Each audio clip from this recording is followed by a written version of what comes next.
प्रणाम साधकों। मेरा आपसे एक प्रश्न है। बहुत दिनों से मन में एक जिज्ञासा थी और हो सकता है मेरी तरह और भी लोगों के मन में ये जिज्ञासा हो। उत्तर भारत में रहने वाले लोगों को एक पूजा विधान है जिसे हम लोग कहते हैं सत्यनारायण स्वामी की कथा। ये मतलब हम लोगों के घर में तो बहुत होता ही है। अक्सर मुझे लगता है कि उत्तर भारत और इसके आसपास के रीजन में तो ये होती ही रहती है। सभी लोग करते हैं, सभी लोगों की आस्था है, सभी लोग कुछ भी अच्छा काम हुआ तो सत्यनारायण स्वामी की कथा करा सबसे लेते कॉमन, हैं। पॉपुलर और आसानी से किया जा सकने वाला हाँ, जो इवन मैं अपने यहाँ कहूँ तो बर्थडे हो, किसी बच्चे का जन्म दिवस हो, हमारे यहाँ केक नहीं कटता था। हम लोग बचपन से जब भी बर्थडे सेलिब्रेशन मीन्स सत्यनारायण स्वामी की कथा। और ऐसा बहुत लोगों के यहाँ आज होता भी है, ऐसा किसी है। भी अच्छे काम को शुरू करना हो मतलब सत्यनारायण स्वामी की कथा कराएंगे। शुरुआत करना हो या काम संपन्न हो गया, दोनों ही स्थिति में सत्यनारायण स्वामी की कथा सुनेंगे। यूपी में तो पूरे ही यूपी, वेस्ट यूपी में अगर आप देखें तो सत्यनारायण स्वामी की कथा जो है उसमें, क्योंकि बहुत सारी चीज़ें हैं कि ना तो दिन का कोई आपको सोचना है ना किसी चीज़ का सोचना है, उसमें उन्होंने लिखा है यस्मिन कस्मिन दिने, जैसे भी हो आप कर लीजिए। मतलब मैं नहीं, हम लोग आसपास में कुछ हमारे साथ में और भी लोग रहते थे तो ऐसा मतलब अलग अलग प्रांतों से, यूपी से अलग हटके, तो मैंने उन लोगों से भी पूछा तो वो लोग भी कहीं ना कहीं इस चीज को एग्री करते हैं, उन लोगों के यहाँ भी होता है। तो और ऐसा मे सुलभ बी व्रत है कि अब तो महंगाई बढ़ गई, वरना जब गंगा स्नान करने जाते हैं तो लोग ₹1.25 दे के, फिर ₹5 दे के, फिर ₹10 दे के, फिर ₹51 दे के भी वो कथा सुन ली जाती है। आराम से हो जाता है। और मतलब मुझे लगता है इसकी सहजता, इसकी जो ये सहज सुलभता है, इसी ने इसको इतना ज़्यादा पॉपुलर बना दिया है कि मतलब हर कोई जैसे ही कोई काम होता है, छोटा बड़ा कुछ भी, तो सत्यनारायण स्वामी की कथा कर लेते हैं। तो जब मैं छोटी थी तब तो मतलब नहीं इतना वो था, लेकिन जब थोड़ा सा समझदार हुई तब से हमेशा क्या होता है ना, जब हम ये कथा सुनते थे तो इसमें क्या होता है कि 5 खंड हैं इसके अलग अलग, और सब में ये बताया गया कि एक व्यक्ति ने इसको कथा किया। पहले जैसे राजा ने किया, तो राजा ने किया तो उनको जो है उनका मनवांछित जो भी था उसको ध्यान में रख के किया और वो पूरा हो गया। उससे वहां से फिर एक वैश्य ने सुना, मतलब ट्रांसफर हुआ, एक से दूसरे पे आया, तो उन्होंने वैश्य ने सुना तो उन्होंने अपने मन में एक इच्छा रखी और उसके बाद ऐसा कहा जाता है कि सत्यनारायण स्वामी का व्रत किया। तो ऐसे ही करके फिर लकड़हारा तक आता है, फिर वो सारा कुछ।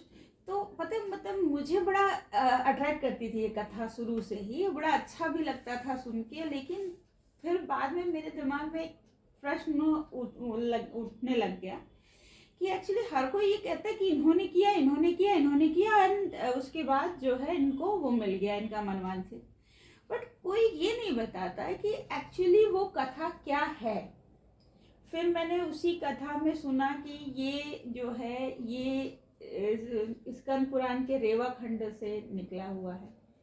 तो मैं वहाँ पे भी गई, मैंने वो निकाला, उसको पढ़ा, बट वहाँ भी मुझे या तो मेंशन नहीं या शायद मेरी समझ में नहीं आया, लेकिन मुझे वो ना कुछ स्पष्ट नहीं हुआ कि एक्चुअली वो व्रत क्या था जिसे किया।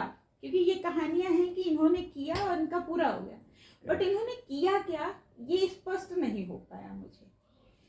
तो मे बी कि मतलब शायद मुझे रिसर्च करना नहीं आया, या फिर मतलब उतनी क्लैरिटी अभी उस पर बताई नहीं गई थी, या जो भी है मेरे दिमाग में नहीं समझ आया। तो अगर इसके बारे में कुछ पता हो तो आप ये बता दें। बड़ा अच्छा आपने प्रश्न पूछा है, और मुझे ये प्रश्न सुन के और अब जो मेरे अंदर भाव आ रहे हैं उससे मुझे बिल्कुल रामचरितमानस में जो शिव पार्वती का संवाद आता है, जहाँ से भगवान राम की पावन कथा शुरू होती है, वो याद आ रहा है कि कथा जो सकल लोक हितकारी सोई पूछन चह सैल कुमारी। तो मतलब ऑफ कोर्स ना तो मैं भगवान शिव हूँ, और मतलब ऑफ कोर्स आपके विषय में मैं नहीं कह सकता, लेकिन प्रश्न वैसा ही है जैसा उन्होंने कहा था कि आपने सारे लोग के कल्याण के लिए ये कथा पूछी है, मतलब ऐसी ऐसी ऐसी बात पूछी है जो सबका कल्याण करने वाली है। बहुत अच्छी बात है, क्योंकि सत्यनारायण की व्रत कथा, जैसे मैंने कहा कि कथा वही है जो ₹5 में दे के शुरू ली जाती है। शुरू में पहले आना चलता था तो लोग कहते थे 20 आना दे के सुन ली, ₹1.25 उसको बोलते थे। दे के सुन ली जाती है, घर में बड़ा अच्छा बृहद आयोजन करके भी सुन ली जाती है, 5 दिन का आयोजन करके भी सुन ली जाती है, कथा वही है, कथा वही चलती रहती है। लेकिन समस्या ये है कि मतलब जो अभी उसका लोकप्रिय रूप है उसमें उसका मर्म नहीं समझा लोगों ने, महात्म समझा। इस और कलयुग में ये सबसे बड़ी समस्या रही कि लोगों ने ज़्यादातर चीज़ों को भौतिक रूप में देखा कि मैं इसको करूँगा भौतिक रूप से मुझे क्या फ़ायदा होगा। ऑफ कोर्स होगा भी, ऐसा भी नहीं है, आप कुछ भी करते हैं पूजा और ये उसका भौतिक लौकिक फ़ायदा भी होता है। और उसमें भी ये लिखा हुआ है कि भाई पहले कर लो, फिर ऐसा होगा, वो होगा, सारी चीज़ें होंगी। लेकिन लोगों ने ये नहीं समझा कि भगवान को मनुष्य रूप में ना समझ के भगवान को भाव रूप में समझें, भगवान को शक्ति रूप में समझें, भगवान को सिद्धांत रूप में समझें। तो यहाँ पर भी सत्यनारायण व्रत में ये समझ लिया कि भाई उन्होंने कदली फल मेवा और उसकी ज़्यादा चीज़ें वो कर दी कि हम चुन चुन के फल लाएं। बिल्कुल वो करना चाहिए, वो सारी चीज़ें, भाव, वहाँ पर भी भाव की प्रधानता है, वो सब करना चाहिए। बट असली अल्टीमेटली ये समझना चाहिए कि ये जो हम व्रत कर रहे हैं वो है क्या। जो प्रश्न आज आपने पूछा, ये प्रश्न हर एक को, हर किसी को कथावाचक से, अपने आप से, सबसे पूछना चाहिए था। ये जो प्रश्न आज आया है, ये प्रश्न आज से बहुत पहले आ जाना चाहिए था कि ये व्यवस्था, ये कथा है क्या। गुरुदेव ने इसका समाधान दिया है, बहुत अच्छा समाधान दिया है उन्होंने। प्रॉपर एक एक श्लोक वाइज जो खास खास श्लोक हैं वहाँ से उन्होंने करके देते हुए दिया है। तो हम प्रयास करेंगे गुरुदेव के उसी राह पर चलने की और आपकी इस प्रश्न का समाधान करने की। तो आज के वीडियो में अगर आप वास्तव में ये जानना चाहते हैं कि सत्यनारायण का व्रत है क्या, वास्तव में ये बिल्कुल सही बात है कि सारे अध्याय में लिखा हुआ है कि इन्होंने किया तो ये मिला, इन्होंने किया तो ये मिला, इन्होंने किया तो ये मिला, ये मिल जाए। बट वो किया क्या, करें क्या, वो करें क्या जो हम, जिससे हमको भी मिल जाए, वो हम क्या करें, ये आज के वीडियो में हम समझने वाले हैं। यदि आप ये जानना चाहते हैं तो बने रहिए अंत तक हमारे साथ। अगर आप चैनल पर नए आए हैं तो चैनल को सब्सक्राइब कर लीजिएगा। अगर आपको ये बात, ये प्रश्न, ये इसका उत्तर समझ में आता है, अच्छा लगता है, तो आप वीडियो को लाइक कर सकते हैं, लाइक माइंडेड लोगों के साथ शेयर कर सकते हैं। हम बिल्कुल गुरुदेव के दिए गए सिद्धांत के अनुसार चलेंगे। सबसे पहले परम पूज्य गुरुदेव और परम वंदनीय माता जी का ध्यान करते हुए गायत्री मंत्र का पाठ करेंगे सस्वर, और फिर जो प्रश्न आपने पूछा है उसके समाधान की तरफ बढ़ेंगे। ओम भूर्भुवः स्वः तत्सवितुर्वरेण्यं भर्गो देवस्य धीमहि धियो यो नः प्रचोदयात्। प्रणाम। तो सत्यनारायण की जो कथा है, व्रत कथा में, वास्तव में अगर देखा जाए तो समाज के सारे वर्गों का मार्गदर्शन किया जा सकता है अगर आप उसका मर्म समझ लें। आप देखिए, समाज में 4 तरह की शक्तियां चलती हैं: धन बल, बुद्धि बल, बाहुबल और श्रम बल। अब इन्हीं बलों के हिसाब से, इन्हीं शक्तियों के हिसाब से अगर आप देखें तो 4 वर्गों को बांट दिया गया। बुद्धि बल, जो अपनी बुद्धि के बल से आजीविका चलाते हैं, उनको क्या कहा जाता है? बुद्धिजीवी। और वही ब्राह्मण होते हैं। हाँ, वो एक्चुअली गुरुदेव इस चीज को बहुत बार कर चुके हैं कि जो है ब्राह्मण का मतलब एक्चुअली जातिगत है ही नहीं। करेक्ट। तो जो आदमी अपने बुद्धि के बल से सारा प्रकाश फैला रहा है और उसी के बल पर अपनी आजीविका चला रहा है, उसको हम कहते हैं बुद्धिजीवी। और वो अपने जितने भी आज की डेट में आप सैलरीड लोगों को देख सकते हैं, एक तरह से आप कहिए, वो क्या कर रहे हैं? अपना ब्रेन ही तो बेच रहे हैं, दिमाग बेच रहे हैं, उसके बल पे वो अपना आजीविका चला रहे हैं। तो वो एक्चुअली वास्तव में सब ब्राह्मण बुद्धिजीवी हैं, ठीक है, बुद्धि से चला रहे हैं। तो वो बुद्धिजीवी हैं। दूसरे हैं बाहुबल, बाहुबली, जो क्षत्रिय कहलाए। उनका कायदे से धर्म क्या है? उनका धर्म ये है कि अत्याचार के खिलाफ शस्त्र उठाना और उनकी मदद करना, जो समाज में जिनको सताया जा रहा है, जो वंचित किए जा रहे हैं, जो वंचित किए जा रहे हैं। अगर कहा जाए तो क्षत्रिय मतलब आज की सेना से रिलेटेड लोग उनको जो कह सकते हैं, हैं, या बिल्कुल। फिर सुरक्षा में जितने लोग हैं वो सब क्षत्रिय चाहे हैं। वो पुलिस हो, चाहे शस्त्रधारी जितने हैं वो सब वो हैं, ठीक है।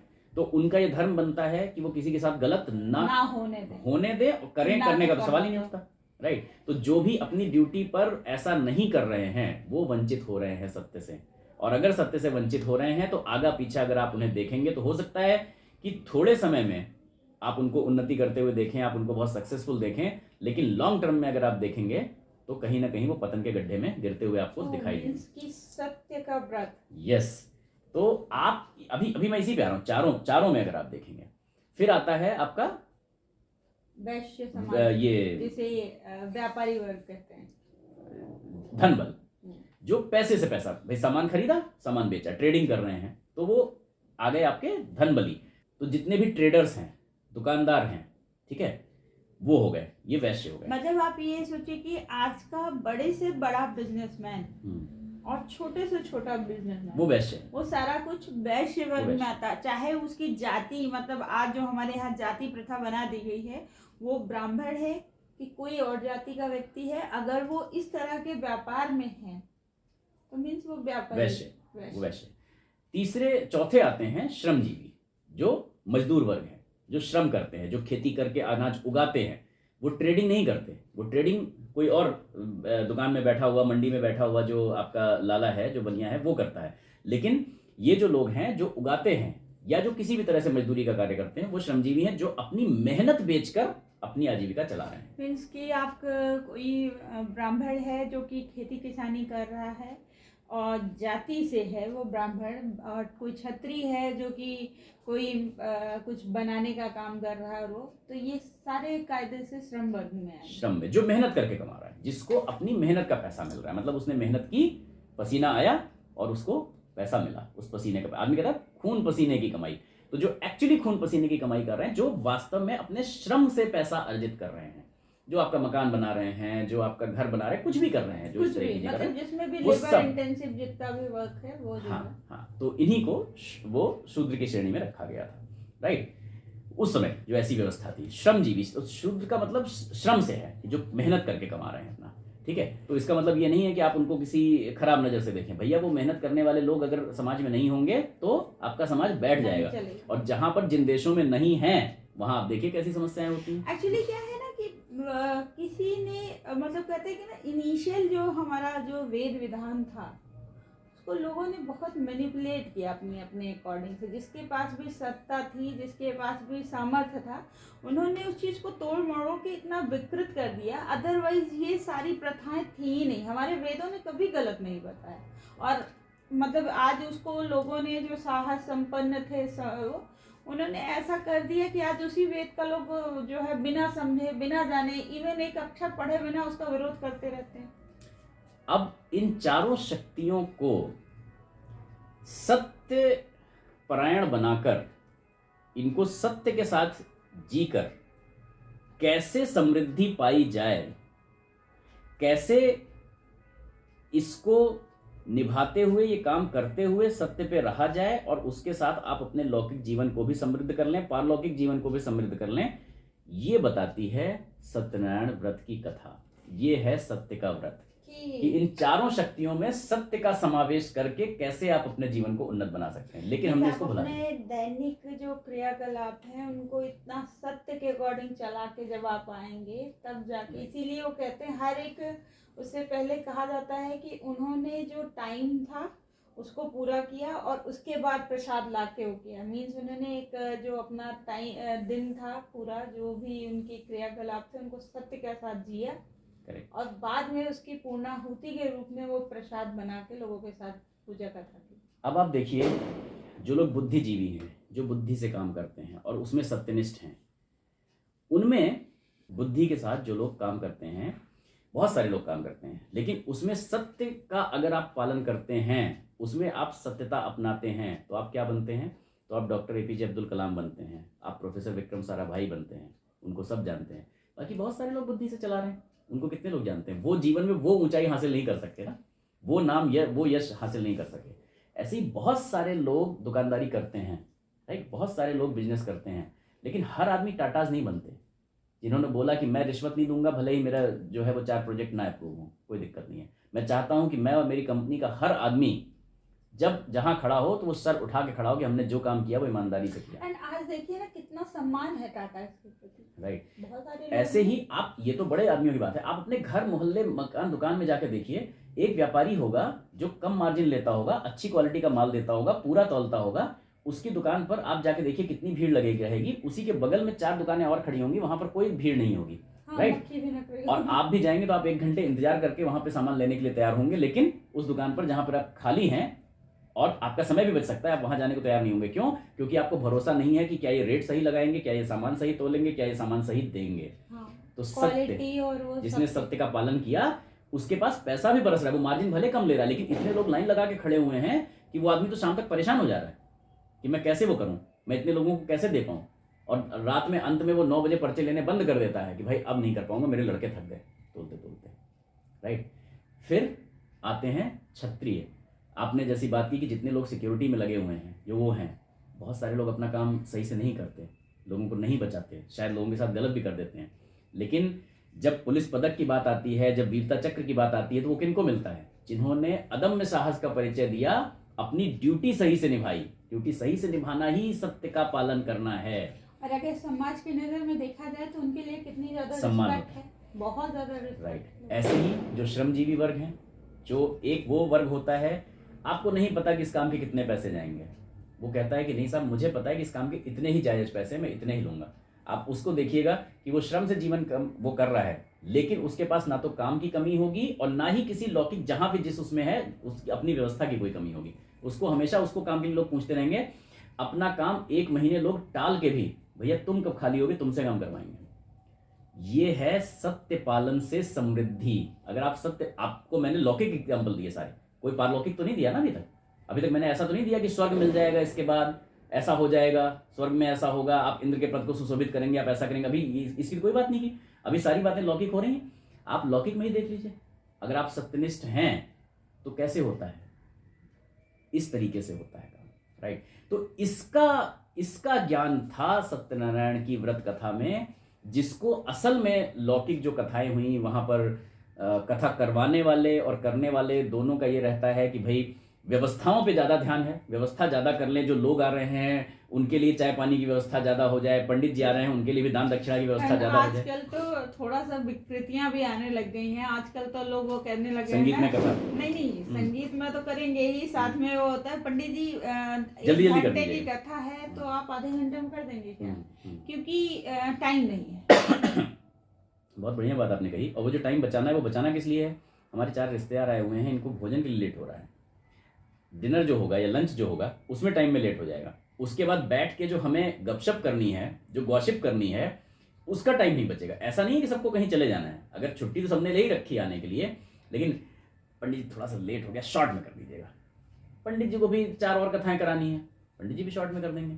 जब आप खुद ही चाह रहे हो शॉर्ट में करवाना, तो पंडित जी को भी जाके या तो मंदिर का दरवाजा खोलना होगा, वहां भगवान को भोग लगाना होगा, या पंडित जी को भी कहीं और जाना होगा। पंडित जी कहेंगे भैया आपके पास जितना टाइम है मैं तो उतने में कर दूंगा। कथा जो सकल लोक हितकारी, वही कथा 20 आने में 5 मिनट में हो जाती है गंगा जी के किनारे, वही आप करना चाहें तो 5 दिन का आयोजन भी होता है उसका। तो वही है ना कि ना करने वाले ने मर्म जानने की जरूरत समझी और ना बताने वाले। और आज के टाइम में तो मुझे लगता है आधे से ज्यादा लोग ऐसे हैं जिन्हें पता ही नहीं है कि एक्चुअली मूल है क्या। ज्यादातर लोगों ने उसको एक जिम्मेदारी समझा। हमने ये माना था या तो कि ये काम हो जाएगा तो ये कथा करवाएंगे, तो लीलावती और कलावती की कथाएं सुनी हैं कि भैया वो भूल गए थे तो हम ना भूलें, हम करवाते रहें।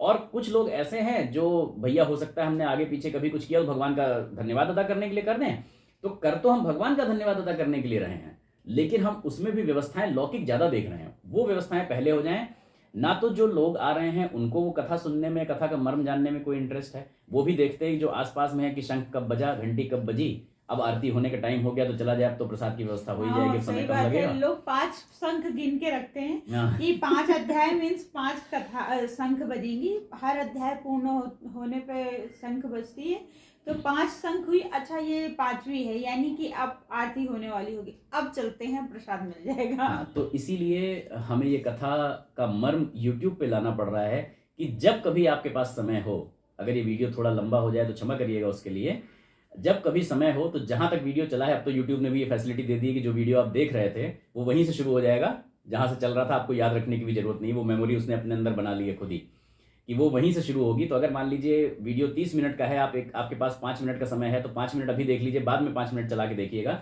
लेकिन ये बिल्कुल अभी जो हम चर्चा कर रहे हैं ये बिल्कुल शुरुआत है, इसके आगे बड़ी अच्छी कथाओं और उदाहरणों के माध्यम से गुरुदेव ने बताने की कोशिश की है, और हम भी अपनी ताकत भर वहां तक पहुंचने की कोशिश करेंगे जहां जिस मर्म तक गुरुदेव पहुंचना चाहते। तो ये सारी बातें हम लोग YouTube के माध्यम से लेकर आएंगे 1 by 1। बहुत जो उसके खास खास श्लोक हैं उन श्लोकों के माध्यम से, उदाहरण और कथाओं के माध्यम से गुरुदेव ने समझाने की कोशिश की है कि सत्य का पालन करने में क्या फ़ायदे हैं, क्या चीज़ें हैं। इसको क्रमवार हम 1, 2, 3 पार्ट में लेकर आएंगे। आज के लिए इतना ही, क्योंकि वीडियो बहुत लंबा हो जाएगा। इसमें आपको इंटरेस्ट आ रहा है, मैं समझ चुका हूं कि आपका हमने प्यास जो है वो जगा के बिल्कुल छोड़ दिया है, लेकिन बिल्कुल आप चिंता मत करिए, ये क्रमवार आएगा और तुरंत इसके अगले वीडियो की प्रतीक्षा करिए। अगले वीडियो में कथा शुरू हो जाएगी और कथा का मर्म क्या है वो वहां तक शुरू होता रहेगा। तो एक बार हाथ जोड़कर सभी लोग जगत के कल्याण के लिए शुभकामना प्रार्थना करेंगे और आगे बढ़ेंगे अपने कथा की तरफ। ओम स्वस्ति प्रजाभ्यः परिपालयन्तां न्यायेन मार्गेण महिषः गोब्राह्मणेभ्यः शुभमस्तु नित्यं लोकाः समस्ताः सुखिनो भवन्तु सर्वे भवन्तु सुखिनः सर्वे सन्तु निरामयाः सर्वे भद्राणि पश्यन्तु मा कश्चित् दुःखमाप्नुयात् श्रद्धां मेधां यशः प्रज्ञां विद्यां पुष्टिं श्रियं बलं तेज आयुष्यमारोग्यं देहि मे हव्यवाहन प्रणाम।